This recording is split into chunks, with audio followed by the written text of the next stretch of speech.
Hi everyone, welcome back to किसले विद्यानिकेतन। तो आज हम लोग पढ़ने जा रहे हैं उसने कहा था कि जितने भी इम्पोर्टेंट क्वेश्चन है वो हम लोग पढ़ने जा रहे हैं। देखिए, ये जो ऑब्जेक्टिव है एग्ज़ाम के पॉइंट ऑफ व्यू से बहुत ही महत्वपूर्ण है, तो आप लोग शुरू से अंत तक देखिएगा जिससे कि आपका एग्ज़ाम में बहुत अच्छा मार्क्स के गेन कर सके। तो चलिए शुरू करते हैं। फर्स्ट ऑब्जेक्टिव है देखते नहीं यह रेशम से गढ़ा हुआ सालों, यह पंक्ति किस शीर्षक कहानी की है। देखते नहीं हो यह रेशम से गढ़ा हुआ सालू, यह पंक्ति किस शीर्षक से है। तो उसने कहा था शीर्षक है। चलिए अगला देखते हैं। सूबेदार बोला, लहना सूबेदारनी तुमको जानती है, बुलाती है, जा मिला, यह कथन किस शीर्षक है। तो ये भी है कौन से, उसने कहा था। चलिए इसका डी हो। अगला देखते हैं। उसने कहा था कहानी में किस युद्ध का उल्लेख है। उसने कहा था कहानी में किस युद्ध का उल्लेख है। तो प्रथम विश्व युद्ध का। किस युद्ध का प्रथम विश्व युद्ध में ही उसने कहा था। कहानी के जो नायक थे वो युद्ध लड़ने के लिए गए थे। चलिए अगला देखते हैं। निमोनिया से मरने वाले को मुरब्बे नहीं मिला करते, यह उक्ति किस शीर्षक पाठ से है। बोला है कि निमोनिया से मरने वाले को मुरब्बे नहीं मिला करते, यह उक्ति किस शीर्षक पाठ से है। तो उसने कहा था पाठ से है। चलिए अगला देखते हैं। वजीरा सिंह किस कहानी का पात्र था। वजीरा सिंह किस कहानी का पात्र था। तो उसने कहा था। चलिए अगला देखते हैं। बोधा सिंह के पिता का नाम क्या था। बोधा सिंह के पिता का नाम क्या था। बोधा सिंह के पिता का क्या नाम था। तो हजारा सिंह। क्या नाम था, हजारा सिंह। चलिए अगला देखते हैं। लहना सिंह किस देश की ओर से युद्ध कर रहा था। लहना सिंह किस देश के ओर से युद्ध कर रहा था। तो किस देश की ओर से कर रहा था। तो इंग्लैंड की ओर से कर रहा था। इंग्लैंड ही भारत में उस समय शासन था, तो इंग्लैंड वाला ले गया था भारत से युद्ध करने के लिए। कहा कि एक अकालिया सिख कितने के बराबर होता है। कहता है एक अकालिया मतलब एक अकेला सिख कितने के बराबर होता है। तो कितने के बराबर होता है। तो 1.25 लाख के बराबर होता है। कितने के बराबर होता है, 1.25 लाख के बराबर। सूबेदारनी किस कहानी की पात्र है। क्या सूबेदारनी किस कहानी की पात्र है। तो उसने कहा था पाठ की क्या है, ये पात्र है, नायिका भी थी सूबेदारनी। अगला देखते हैं। हिंदी कहानी के विकास में मील के पत्थर कौन सी कहानी मानी जाती है। कहता है हिंदी कहानी के विकास में मील के पत्थर कौन सी कहानी मानी जाता है। तो उसने कहा था कौन माना जाता है, उसने कहा था। अगला जाता। तेरी कुरमाई हो गई है किस पात्र से संबंधित है। कहा कि तेरी कुरमाई हो गई है किस कहानी से संबंधित है। तो उसने कहा था कहानी में जो नायक था वो क्या पूछ रहा था कि तेरी कुरमाई हो गई है। तो वो लड़की क्या बोलती थी, धत बोलकर भाग जाती थी। अगला देखते हैं। चलिए। बिना फेरे घोड़ा बिगड़ता है और बिना लड़े सिपाही, यह किस पंक्ति की कहानी है। कहता है कि बिना फेरे घोड़ा बिगड़ता है और बिना लड़े सिपाही, यह पंक्ति किस कहानी की है। तो किस कहानी के था। तो उसने कहा था। चलिए अगला देखते हैं। बुद्ध के कांटा। हाँ सॉरी, 13 नंबर है कि बुद्धू का कांटा क्या है। बुद्धू का कांटा रचना है, किनका रचना है। तो चंद्र शर्मा गुलेरी का। किनका है, चंद्र शर्मा गुलेरी का।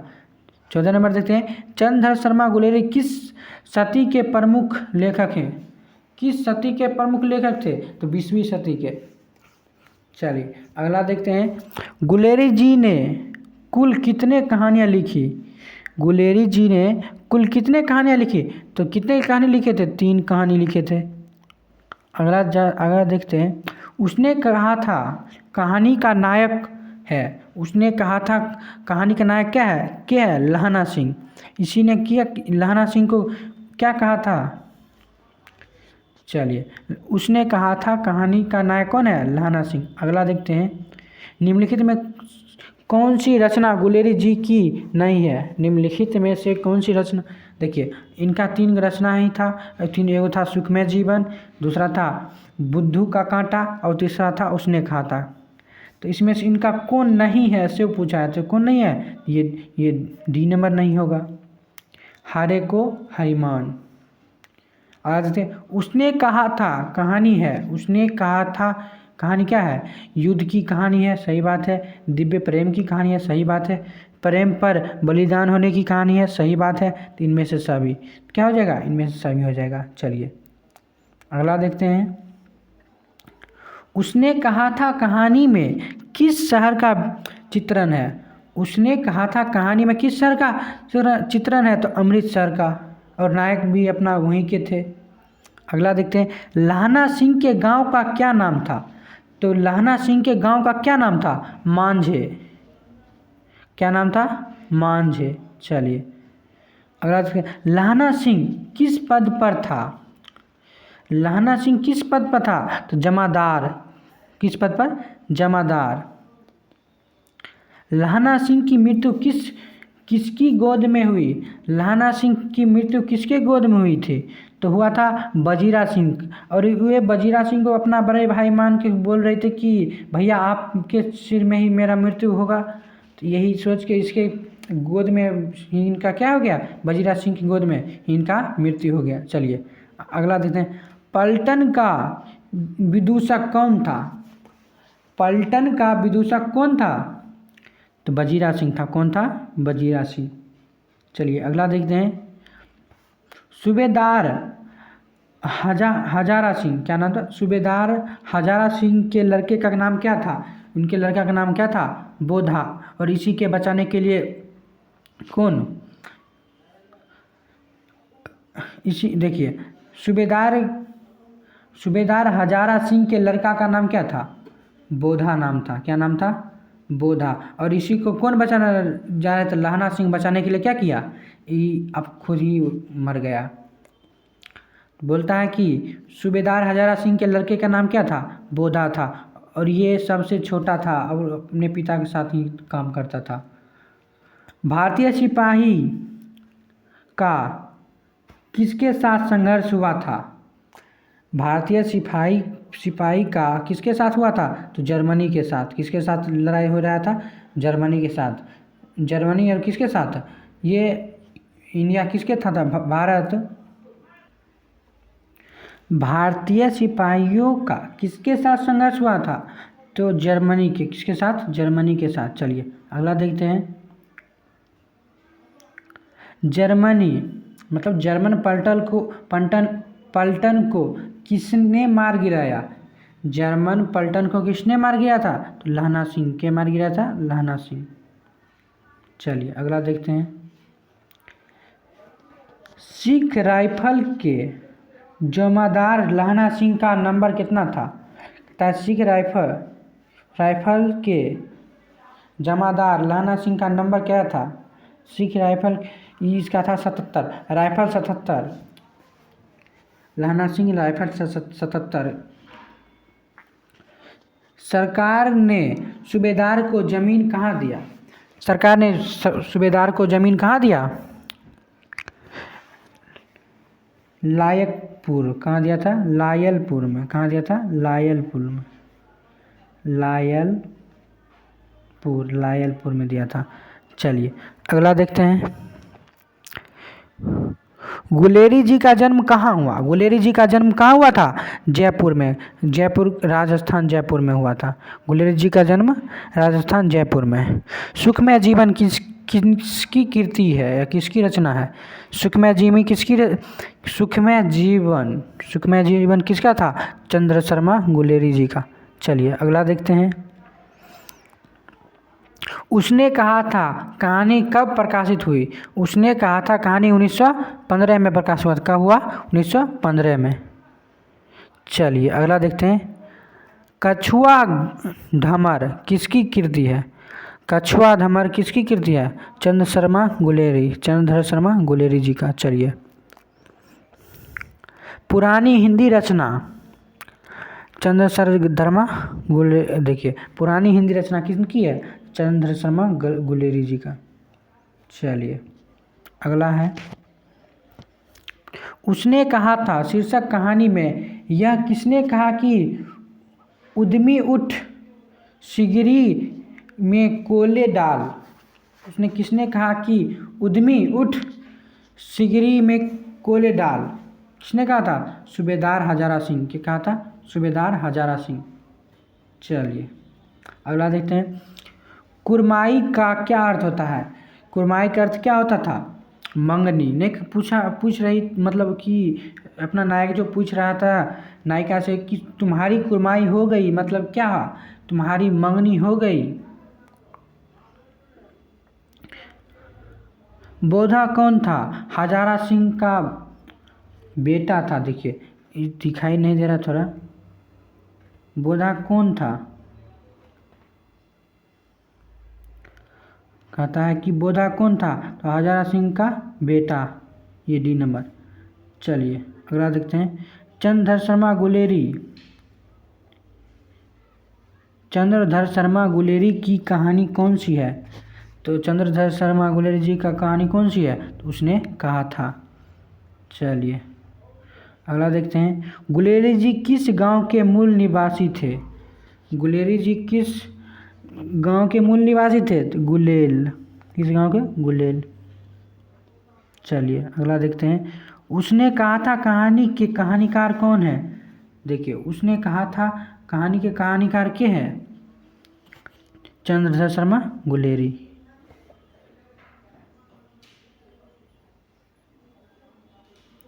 अगला, उसने कहा था कहानी कितने भागों में विभाजित है? उसने कहा था कहानी कितने भागों में विभाजित है? तो 5 भागों में विभाजित है। कितने भागों में? 5 भागों। चलिए, अगला देखिए, चंद्रधर शर्मा गुलेरी का जन्म कब हुआ? चंद्रधर शर्मा गुलेरी जी का जन्म कब हुआ? जुलाई 1883 में। कब हुआ? जुलाई 1883 में। चलिए, लहना सिंह किस कहानी का पात्र है? लहना सिंह किस कहानी का पात्र है? तो उसने कहा था, किस कहानी का पात्र है? उसने कहा था। उसने कहा था किस प्रकार की कहानी है? उसने कहा था किस प्रकार की कहानी है? तो कर्म प्रधान। किस प्रकार की कहानी है? तो कर्म प्रधान। चंद्रधर शर्मा गुलेरी किसके अभिभावक बनकर मायो कॉलेज अजमेर में आए थे? कहते हैं कि चंद्रधर शर्मा गुलेरी जी किसके अभिभावक बनकर मेयो कॉलेज अजमेर में आए? किसके हो गए? तो खेतरी के नाव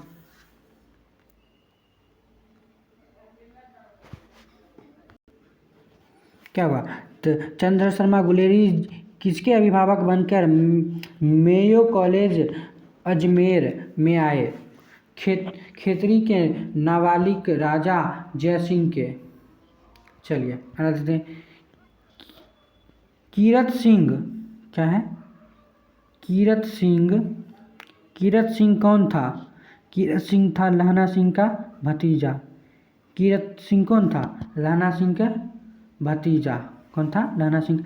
बचपन में लहना सिंह लड़की के बार बार कौन सा प्रश्न पूछते थे? बचपन में लहना सिंह जो लड़की थी उसको क्या पूछते थे कि तेरी कुरमाई हो गई है क्या? तो वो क्या बोलती थी? वो धत बोलकर भाग जाती है। चलिए,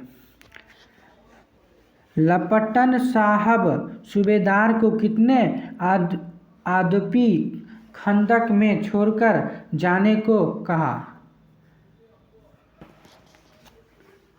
लपटन साहब सूबेदार को कितने आदमी खंदक में छोड़कर जाने को कहा?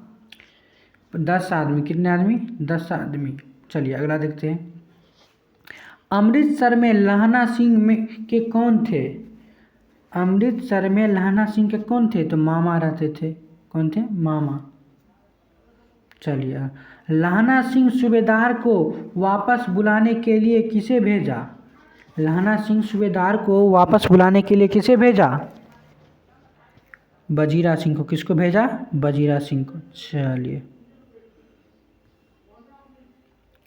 सूबेदारनी ने अपने पति एवं पुत्र की रक्षा के लिए किससे कहा? किससे कहा? तो लहना सिंह से। और उसने क्या कहा था? तो उसने अपने पति और पुत्र की रक्षा के लिए ही कहा था।